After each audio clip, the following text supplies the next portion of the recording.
जतचे प्रांत अधिकारी हे होलार समाजाचे जातीचे दाखले देण्यास टाळाटाळ करत आहेत, त्यामुळे त्यांची चौकशी व्हावी या मागणीसाठी आज अखिल भारतीय होलार समाज संघटनेच्या वतीनं जिल्हाधिकारी कार्यालयासमोर धरणे आंदोलन करण्यात आले। दरम्यान सदर दाखले नसल्याने विद्यार्थ्यांचे मोठे नुकसान होते आहे। पुरावे नसले तरी एससीचे दाखले देण्यात यावे असे महसूल मंत्र्यांनी सांगितलेलं असताना प्रांताधिकारी ते दाखले देण्यास टाळाटाळ करत आहेत। सदर दाखले लवकरात लवकर मिळावेत, अन्यथा याहीपेक्षा तीव्र आंदोलन करण्याचा इशारा देण्यात आला आहे। आमच्या होलार समाजाच्या जतच्या मागण्या अशा आहेत की सदर होलार समाजानं प्रांत अधिकाऱ्याला पुरावे दिले आहेत, तरी पण प्रांत अधिकारी वारंवार 3 महिने टाळाटाळ करत आहे।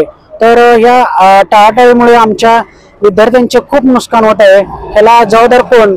प्रांत अधिकाऱ्यांना एवढंच आमची मागणी आहे की आमचं पटकन दाखले त्वरित हे काढावेत, नाहीतर आम्ही पुढचं तीव्र आंदोलन खूप मोठं करत आहे। आज तुम्ही काय करता? आज आमचे तीव्र आंदोलन 1 दिवसाचे आहे आणि आमची मागणी अशी आहे की पटकन आम्हाला न्याय मिळावा।